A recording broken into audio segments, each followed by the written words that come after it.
उपासना करता है तो स्मार्त संप्रदायानुसारी पांचों देवों की समिष्टि उपासना अपने एक अभिष्ट को पंचायतन के मध्य रखकर पूजते और उनकी उपासना किया करते हैं।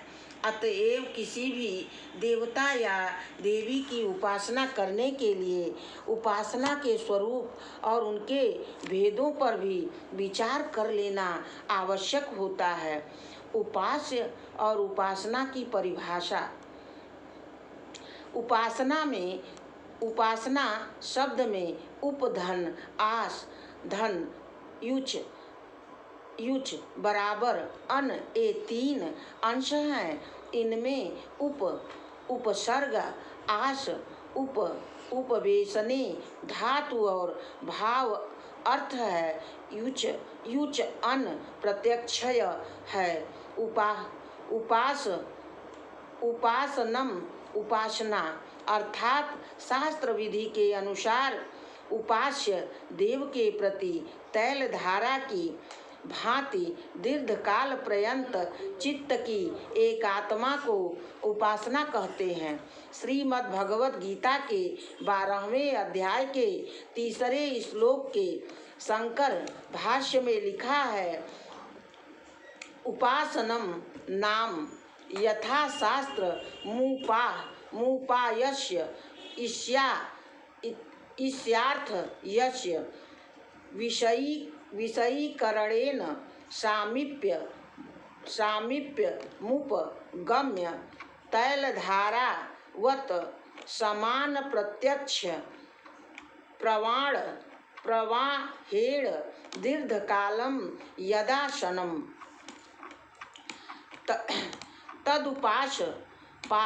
तदुपासनमा छत्ते उपासना के समानार्थक शब्द सेवा, वरिष्यया, परिचर्या, सुषुप्ता, उपासन आदि है।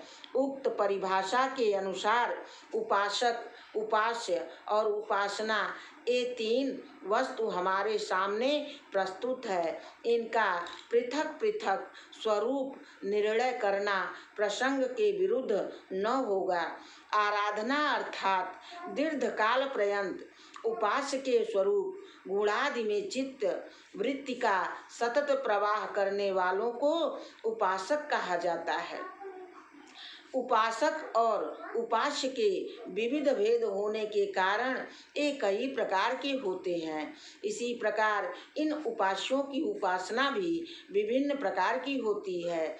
इसीलिए उपासक, उपास्य और उपासना के अनेक भेद हैं। यद्यपि वास्तविक रूप से सर्वत्र एकमात्र परमात्मा ही उपास्य तत्व है। विश्व में आत्मा रिक्त न कोई उपास्य है और न कोई उपासक। तथापि शास्त्र के निर्णयानुसार एवं उपासकों के सबल दुर्बल भेद के कारण उपासना और उपास्य के अनेक भेद कहे जा सकते हैं। यह सर्वज्ञः सर्ववित् एको दाधार भुवनानि विश्वाः अश्वन तंत्रयो अभिचा कशीति। इन श्रुति वाक्यों के अनुसार एवं पुरुष सूक्तानुसार विष्णु उपास्य देव कहे गए हैं। रुद्र सूक्त के अनुसार एवं अन्यंत्र एको ही रुद्रो न द्वितीयाय तस्थूर्य इमाल्यो कानिशत ईशनिभि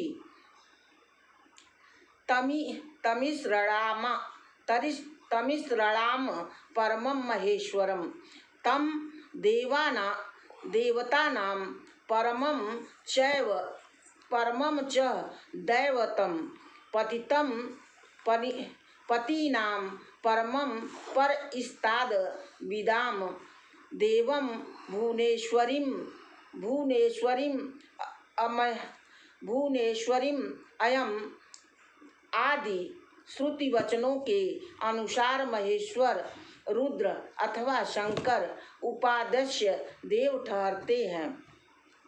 ब्रह्मा, विष्णु और रुद्र संसार के सर्ग, स्थित और प्रलय के कारण हैं, इसीलिए वे उपास्य देव ठहरते हैं। उनके अतिरिक्त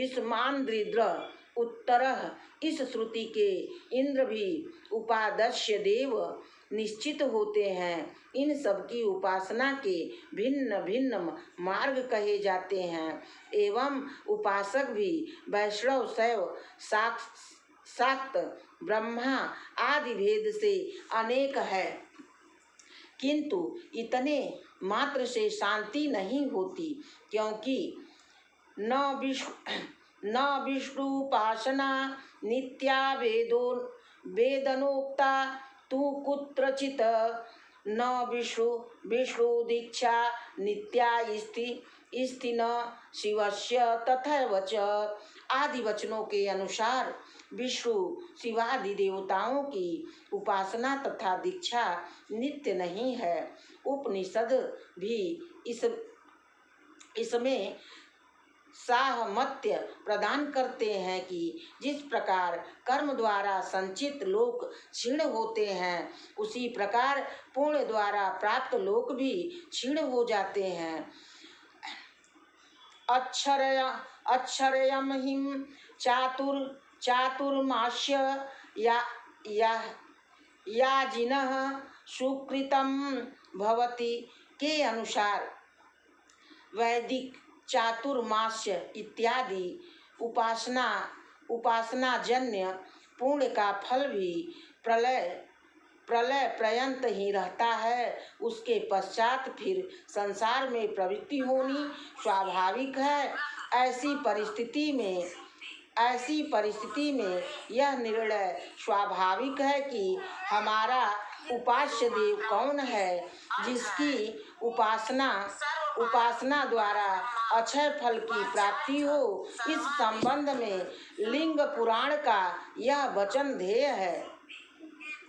त्रिधा भिन्नो अस्मयहं विष्णु ब्रह्मा विष्णु भवाख्यया सर्गरक्षालय युगुण निष्फलम परमेश्वर ब्रह्मा विष्णु और रुद्र के निर्माता, निर्गुण, निराकार, निरंजन, निष्कल परम ब्रह्मा परमेश्वर परमात्मा ही है। उपास्य देव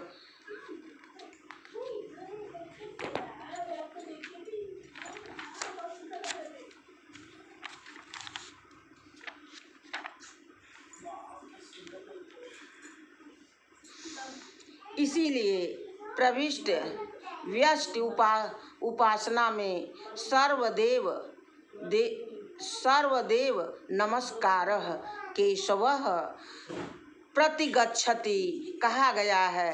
अहम ही सर्व संसारा न मोचको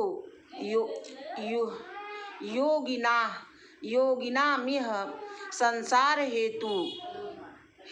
हेतु रेवाहम सर्व संसार वर्जितः आदि अनेक वचनों के अनुसार भी जगत जन्मादि कारण रूप कार्य का कारणातीत एकमात्र परम ब्रह्मा परमात्मा ही परम उपास्य देव ठहरते हैं। उपासना के भेद वास्तव में यद्यपि नित्यानंद स्वरूप परम ब्रह्मा परमात्मा में एकांत प्रीति करना उपासना है। तथापि संपूर्ण संसार को मोह में डालने वाली परम ब्रह्मा परमात्मा की मलिनी सत्व प्रधान माया के वशीभूत जीव के रज और तम भाव को नष्ट करने के लिए उपासना का आश्रय अवश्य लेना चाहिए। यद्यपि शास्त्रकारों ने मानव कल्याण के लिए अनेक मार्गों का उपदेश किया है, फिर भी अविद्या का नाश करने के लिए तथा ज्ञान आत्मा अथवा आत्मा साक्षात्कार के लिए के संबंध से वेदांत और भगवत गीता में निम्र त्रिमार्ग बताया गया है। जब तक आत्मा साक्षात्कार की क्षमता प्राप्त न हो तब तक चित्त की शुद्धि एवं मन की एकाग्रता के लिए कर्म और उपासना की परमा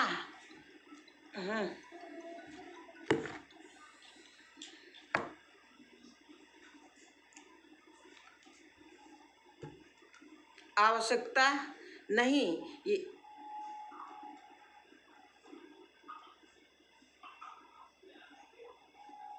इस प्रकार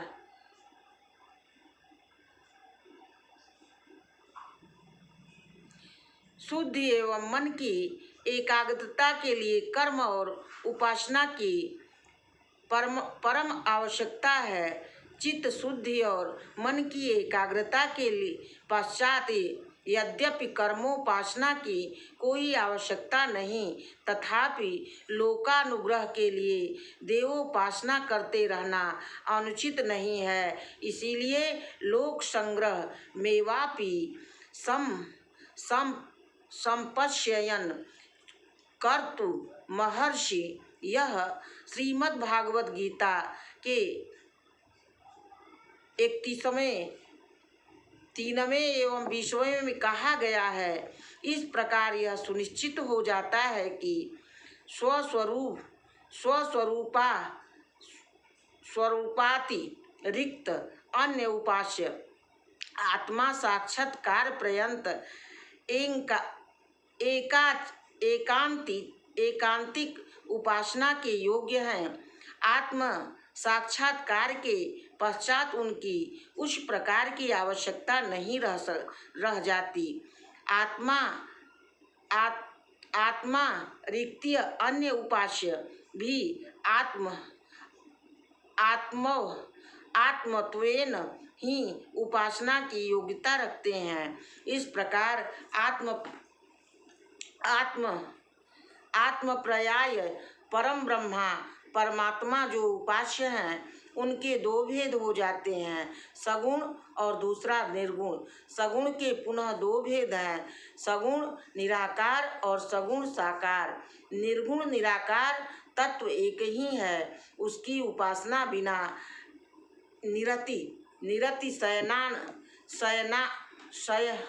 शयान नंद की प्राप्ति और दुख की अत्याधिक निवृत्ति नहीं होती। इसीलिए वेद में कहा गया है, त्वमेव विदित्व वाति मृत्युमेति न्यायः पंथा विद्यते नाय यजुर्वेद। इस प्रकार अन्य सभी मार्गों का निषेध कर दिया गया है।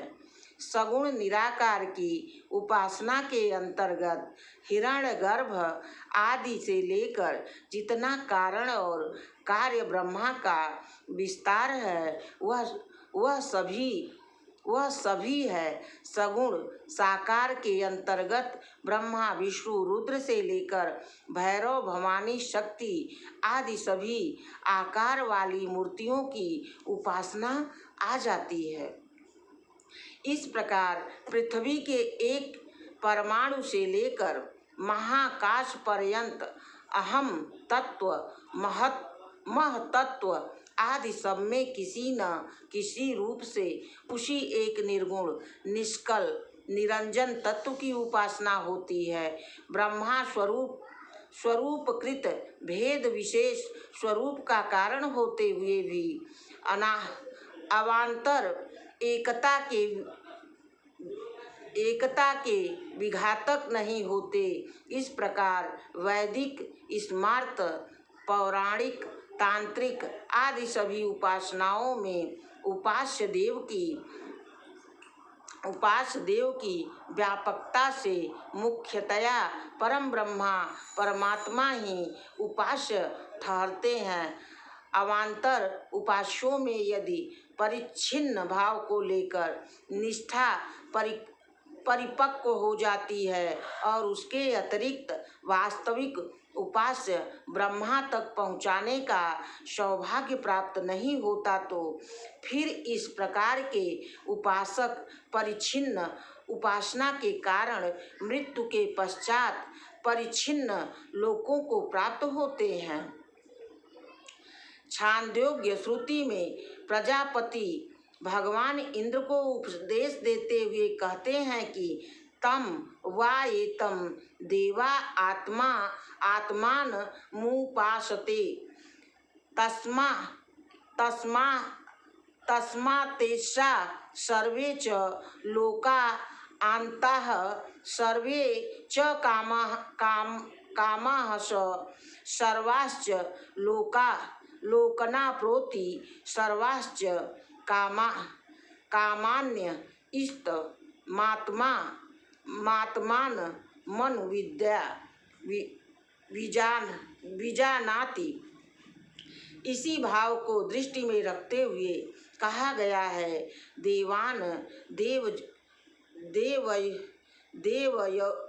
देवयजो यान्ति मद्रक्ता यान्ति मामापि गीता के, अर्थात देवताओं की उपासना तक सीमित रहने वाले देवताओं को प्राप्त होते हैं। परमात्मा की उपासना करने वाले परमात्मा को प्राप्त होते हैं। अतएव उपासक के लिए यह आवश्यक है कि प्रारंभ से अधिकारानुसार एवं गुरु के उपदेशानुसार उपादस्य देव का निश्चय करके उससे आगे भी क्रमशः परिच्छिन्न भाव का परित्याग करते हुए परिच्छिन्न भाव की ओर अग्रसर होता रहे। अंतिम उपासना की सीमा तक पहुँचने पर सभी नाम रूप लय हो जाएंगे और ब्रह्माविद ब्रह्मो भवति, ब्रह्माविद्ता ब्रह्मा ही हो जाता है। एवं ब्राह्मणो नास्ति जन्मातः पुनरेव जायते के अनुसार उसका जन्म मरण समाप्त होकर नित्य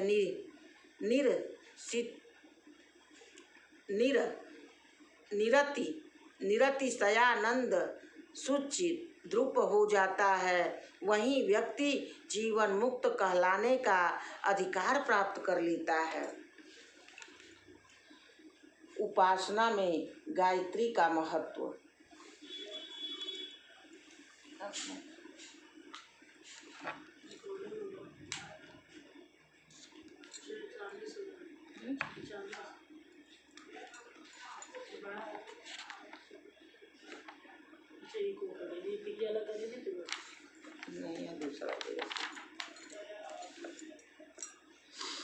उपासना में गायत्री का महत्व।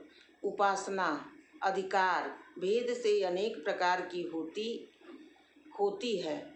हमारे शास्त्रों में अधिकार का विचार सर्वत्र किया गया है और करना भी चाहिए। बिना अधिकार के निर्णय किए किसी भी कर्म में सिद्धि नहीं होती। लौकिक कृषि वाणिज्यादि में भी अधिकार का विचार किया जाता है। अतएव प्रत्येक उपासना में अधिकारी का निर्णय तथा उपासना प्रकार, उपास्य के गौरव आदि का विचार करना चाहिए। स्वेच्छया प्रवृत्ति होने से न केवल इष्ट सिद्धि में बाधा होती है अपितु हानि की भी संभावना रहती है। अतएव उपासना के संबंध में मंत्र की दीक्षा, मंत्र का जप जप का विधान, समय शुद्धि, आसन शुद्धि आदि का विचार करके गुरु उपदेश द्वारा उस प्रक्रिया का निर्वाह करना चाहिए। स्वेच्छाचार से मंत्रों का जप अथवा उपासना केवल अपने को ही कष्टदायक सिद्ध नहीं होती, अपितु उसका प्रभाव कुल, प्रांत और राष्ट्र पर भी विपरीत पड़ता है। गायत्री के विषय में इसीलिए लिखना पड़ रहा है कि आज इसका कोई विचार नहीं किया जाता कि इस मंत्र का कौन अधिकारी है, स्त्री या फिर पुरुष, और बच्चे जिनका उपनयन संस्कार नहीं हुआ और जिन्हें विधिवत गायत्री मंत्र की दीक्षा भी नहीं दी गई, वे भी बिना स्नान किए जूता पहने गायत्री मंत्र का उच्चारण करते देखे गए हैं। कुछ तो यहाँ तक देखे गए हैं कि मृतक के साथ साथ गायत्री मंत्र का उच्चारण करते चलते हैं, जिस मंत्र की इतनी पवित्रता हो कि अन्य लोगों से अश्रुत होने पर भी गुरु शिष्य के कान में ही दीक्षा देता है। भला वहीं इस प्रकार स्वेच्छया उच्चारण किया गया मंत्र कैसे फलदायक हो सकेगा। ब्राह्मण के लिए गायत्री उपासना ही नित्योपासना बताई गई है। गायत्री उपासना नित्या सर्ववेद समीरिता यया